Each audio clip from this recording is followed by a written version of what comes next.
সব সময় তো থাকি বাস্তব জগতে, কিন্তু আজকে চলে গেছিলাম কল্পনার জগতে। এই আকাশটা তারই একটা প্রমাণ। এই আকাশের সিনগুলো আর আকাশের দৃশ্যগুলো দেখে মনে হচ্ছে সত্যি আজকে কল্পনার জগতে। এত মিষ্টি রোদ মানে আমি অনেক দিন ধরে দেখিনি। সো হ্যালো এভরিওয়ান, আসসালামু আলাইকুম। আশা করি সবাই খুব ভালো আছেন, সুস্থ আছেন।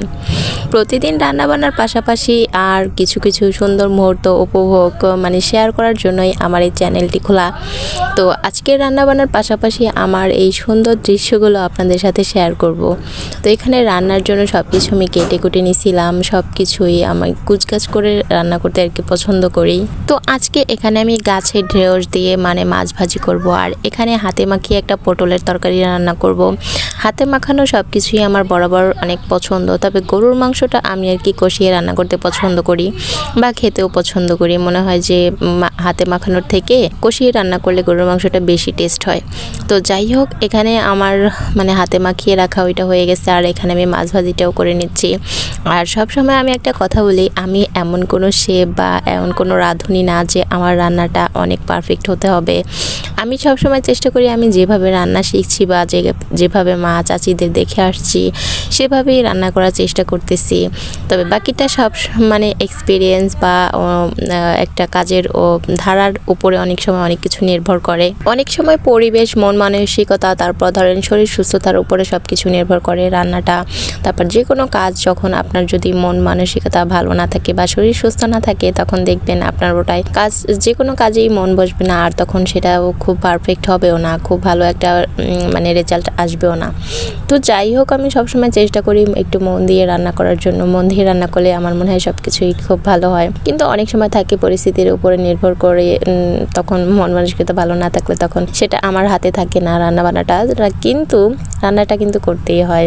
এখানে যাই হোক, আমার প্রতিদিনকার ডাল রান্নাটা তো থাকছেই, তো ডাল রান্নাটাও করে নিয়েছিলাম। আর ডালের জন্য যে বাগারটা রেডি করতেছি সেটাও আর কি করে ডালটাও রেডি করে নিলাম।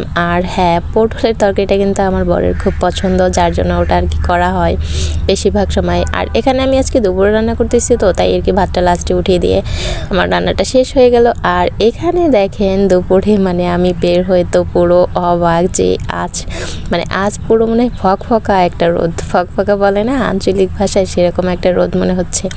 এত মিষ্টি, রোদে কয়েক ঘন্টা দাঁড়িয়ে থাকলেও মনে হয় কি কোনো গরম লাগবে না, এরকম একটা অনুভূতি। তো যেটা আমি আর মিস করতে না চেয়ে আমি কি দৌড়ে গিয়ে আর কি ফোন নিয়ে আসছি যে এরকম সুন্দর পরিবেশ বা সুন্দর দৃশ্য অবশ্যই ক্যাপচার করতে হবে।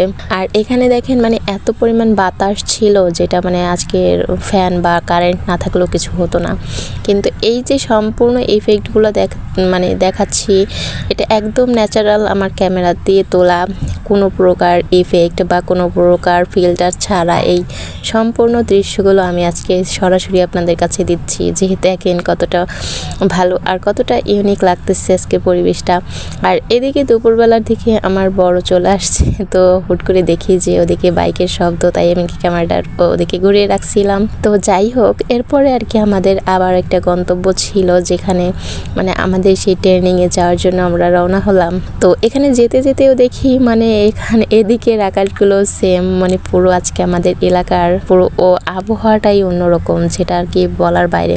আর এখানে আমরা বাইকে যাচ্ছিলাম, তো বাতাসে পুরো মনে হচ্ছে আমাদের এমনিতেই বাইকে বাতাস, আরও আবহাওয়ার বাতাস পুরো মনে হচ্ছে উড়ে নিয়ে যাচ্ছে।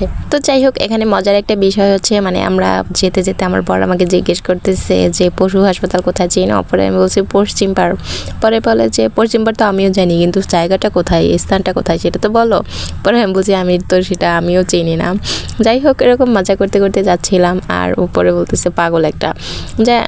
আর এখানে দেখেন আমাদের সেই ঘাগর বাজার, বিখ্যাত কোটালীপাড়ার ঘাগর বাজারের ব্রিজ থেকে আকাশটা পুরো কল্পনার আকাশ মনে হচ্ছে। আর এখানে আমরা তারপরকে ট্রেনিং শেষ করে বের হয়ে আসতেছিলাম, আর তখন মনে হলো যে আমরা একটু তাহলে কি করব এক জায়গায় ঘুরতে যাব। এখন কোথায় যাব সেটা তো আমি জানি না। পরে একদিন আমরা আর কি একটা ব্রিজে চটপটি খাইছিলাম, কিন্তু সেখানে অনেক রোদ ছিল। পরে সেখানে আমরা বসতে না পেরে আমরা আমাদের ঘাগর বাজার পৌর মার্কেটে চলে আসছি। ওখানে এসে আমরা আর কি চটপটি আর ফুচকা খেলাম। তবে আমার ফুচকাটা আগে অনেক পছন্দ ছিল, কিন্তু এখন কেন জানি অত ভালো লাগে না। তো যাই হোক, আজকে খাওয়া দাওয়ার এখানেই শেষ করতেছি। সবাই ভালো থাকবেন, সুস্থ থাকবেন, আর আমার ভিডিওটি কেমন লাগলো কমেন্ট করে অবশ্যই জানাবেন। আল্লাহ হাফেজ।